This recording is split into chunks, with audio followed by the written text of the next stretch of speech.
Good evening. Party leaders have clashed in the first televised debate of the Holyrood election campaign. Independence and COVID recovery dominated as the figureheads of Scottish politics battled it out in front of a virtual audience. Our political correspondent David Wallace-Lockhart was watching. One chair, welcome 5 leaders, a virtual audience, and the issues dominating this election. Scottish Labour was the first opening pitch. I am determined to restart our economy and create jobs, restore our children's education and look after their mental health. 10 years leading my party. I've built bridges. I've got things done. I can deliver this. The time to vote Green is now. It's time to vote like our futures depend on it. If you want to protect jobs, restore schools and rebuild Scotland's economy, then vote Scottish Conservative. I offer you this continued strong leadership to guide us through crisis. COVID is not over yet. We need an experienced hand at the wheel. First up, the economy. What is your plan for the economy of Scotland for the next 3 to 5 years?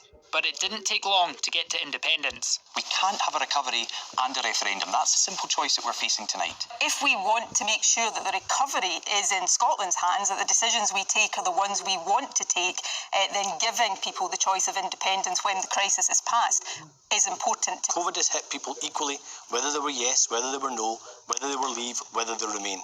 And that's why we've got to pull our country together. We will not get a recovery that benefits everyone if we are arguing amongst ourselves all the time.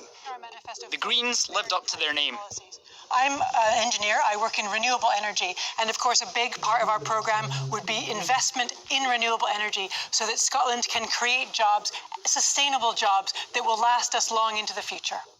Discussion around how COVID was handled. People have seen me literally every single day lead the country's fight against COVID. And I have literally spent almost every waking moment doing that. There's not a consistent message, and we've got to ensure, as we move forward with the recovery, that we get the right messaging that's easy for people to understand and follow.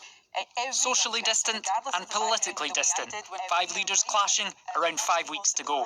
David Wallace-Lockhart, reporting Scotland. While our political editor Glenn Campbell is at the debate venue in Edinburgh tonight. Glenn, looks all quiet there behind you now, but what did we learn tonight?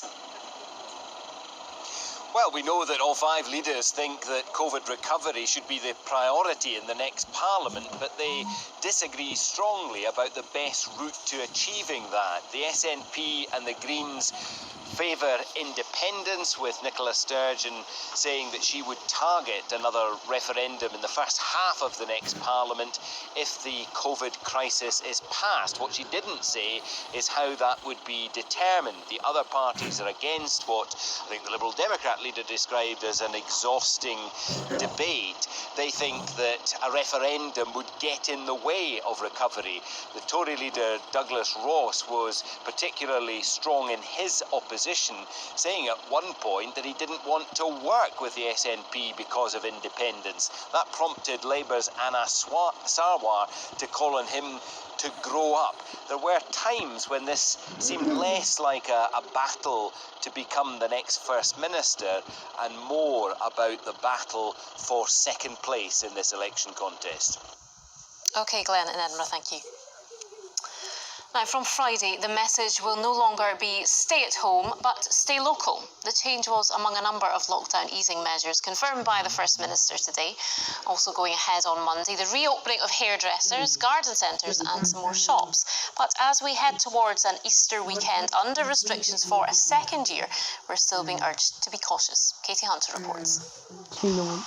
Counting the days and cleaning. Staff at this Glasgow hair salon were hoping to open on Monday. Today came confirmation they can.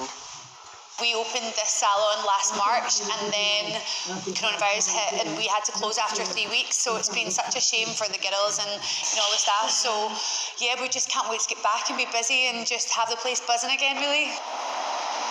Other restrictions being eased on Monday means some students will be able to return to campus. Contact sports for 12 to 17-year-olds can resume and car showrooms can reopen. All this because the figures have been going in the right direction. Latest data show there are 250 people in hospital with COVID. That number has been decreasing since late January. Deaths have fallen by more than 80% in 2 months. It's hoped vaccinating the highest risk people will mean hospital numbers stay lower. But the JAG isn't foolproof, and there has been a recent rise in cases among 25 to 44-year-olds. If we start to see the general infection rate in the population beginning to climb again, particularly in these age groups, it is, in my view, inevitable that that will start to have a knock-on effect on the hospitalisation rate again, both for people even within those age groups, but more importantly for those people in older age groups for whom the vaccine perhaps hasn't been fully effective or who haven't had the vaccine. The stay-at-home restriction is being lifted on Friday, but people still have to remain in their local authority area for all but essential travel. Most of the customers at this Glasgow Garden Centre do live locally. Staff are relieved to be opening on Monday, as expected. Delighted, we're really glad because we've got all the stock here and ready to go, so it was good just to get the final confirmation. It's a lot of work to be done for us now, but we're getting there. The place is starting to look like a garden centre again, which is nice. Everyone here is looking forward and hoping this lockdown will be their last. Katie Hunter, reporting Scotland. So here are today's figures then. In the last 24 hours, there have been 411 new cases with 12 deaths registered. 250 people are in hospital, and that's down 9 on the previous day. Meanwhile, the total number of people to have received their first dose of the COVID vaccine now stands at almost 2.5 million. So we can see the numbers are heading in the right direction, but it has been a long year, and no more so than for those working in our hospitals. Our health correspondent Lisa Summers has been given access to the intensive care unit in Scotland's largest hospital, the Queen Elizabeth University Hospital in Glasgow. She's been talking to staff about the toll it's taken on them.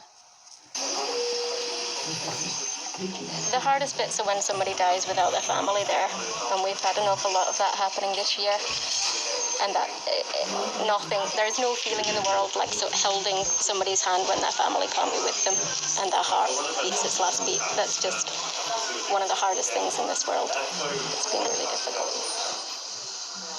The last year has been indescribably tough. Understanding of COVID has improved medical treatments, but it's the caring and keeping in touch with families who can't visit that takes its toll. I think people are coping, but we're not dealing with it, and we can't do things the way we would normally do it and make a death as good as it can be. We're dealing with things completely differently, and I think the psychological impact will be massive on intensive care staff. This is the biggest critical care unit in Scotland. Ordinarily, it's a specialist centre for cancer, brain injuries, trauma. It's also seen more COVID patients than anywhere else. It just came in an absolute tidal wave where the patients just kept coming and coming and coming, and it was relentless. Really, to be honest, it's been totally overwhelming for the nursing staff. We've been working at 150% for over a year now, and it's been exhausting. Dr. Sandy Binning oversees this intensive care unit. He says one of the most difficult things is deciding with patients when ventilation is their best chance of survival. But that's been really quite tough, you get to know them and know their family. So I watched them St. Cheerio on FaceTime and then had to move them to intensive care, and that's really difficult. This department has had to expand and contract to deal with the influx of COVID patients. Lockdown has helped bring numbers right back down. Staff don't want to go back. Over the last year, more than 200 people have had to be ventilated in these critical care wards because of coronavirus, most of them in their 50s and 60s. And even now, they're admitting more patients. But it's hoped that as we move forward, more people in this age group will get the protection of a vaccine. That doesn't mean it'll all be over. We've been advised that our workload might be high again next winter. I think there's no doubt the vaccine is going to have a big impact on transmissibility and also the severity of the disease.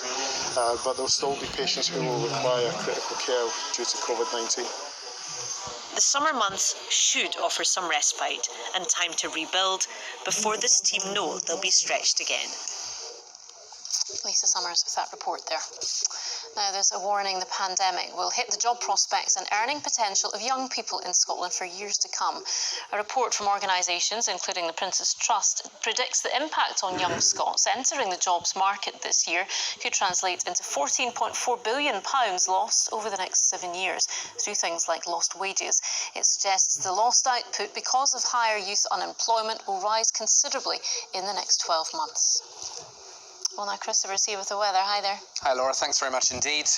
Good evening to you. Well, the rain continues across parts of the Highlands and Islands where it's been raining for a few days now. The weather front responsible, you can see it there, stagnant, not really moving very far at all. Elsewhere overnight it's dry with some clear skies, and that's how we start things tomorrow, with much of central and southern Scotland getting off to a dry Wednesday with some morning sunshine, temperatures 8-9 degrees. That wet weather still with us through parts of Argyll in towards the Highlands and Islands. A Met Office yellow warning still in force at this stage, and that wet weather further east towards parts of Murray and northern Aberdeenshire. It should have cleared the northern Isles by this stage, but rather chilly here, and a brisk northeast wind around northern coast adding to the cool feel. Through the day tomorrow, that weather front starting to slip its way southwards, so clouding over through central Scotland, perhaps a few spots of rain. South of the border, entirely different. It is sunny and warm sunshine at that too.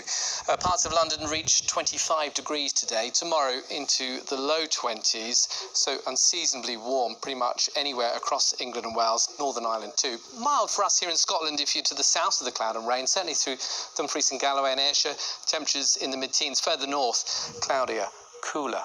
And looking ahead to the end of the week, we say goodbye to that weather front. High pressure nosing its way in, but the blue on the chart there indicating cooler air. So on Thursday, it's dry across the board, a fair amount of cloud around, but some sunshine developing and those colder winds beginning to come further south. So temperatures down south in the mid-teens rather than mid-20s. For us, around about 8 to 12 Celsius. And looking ahead to Friday, Good Friday, it's a cold start to the day, but mostly dry, variable clouds, some sunshine. Temperatures here in Scotland around 9 to 13 Celsius. That's the forecast for now. Oh, we'd take 25 degrees, wouldn't we? Thanks, Christopher. And that is Reporting Scotland. Our next update is during breakfast at 6:25 tomorrow morning. In the meantime, from all of us here on the Late Team, do enjoy the rest of your evening. Take care.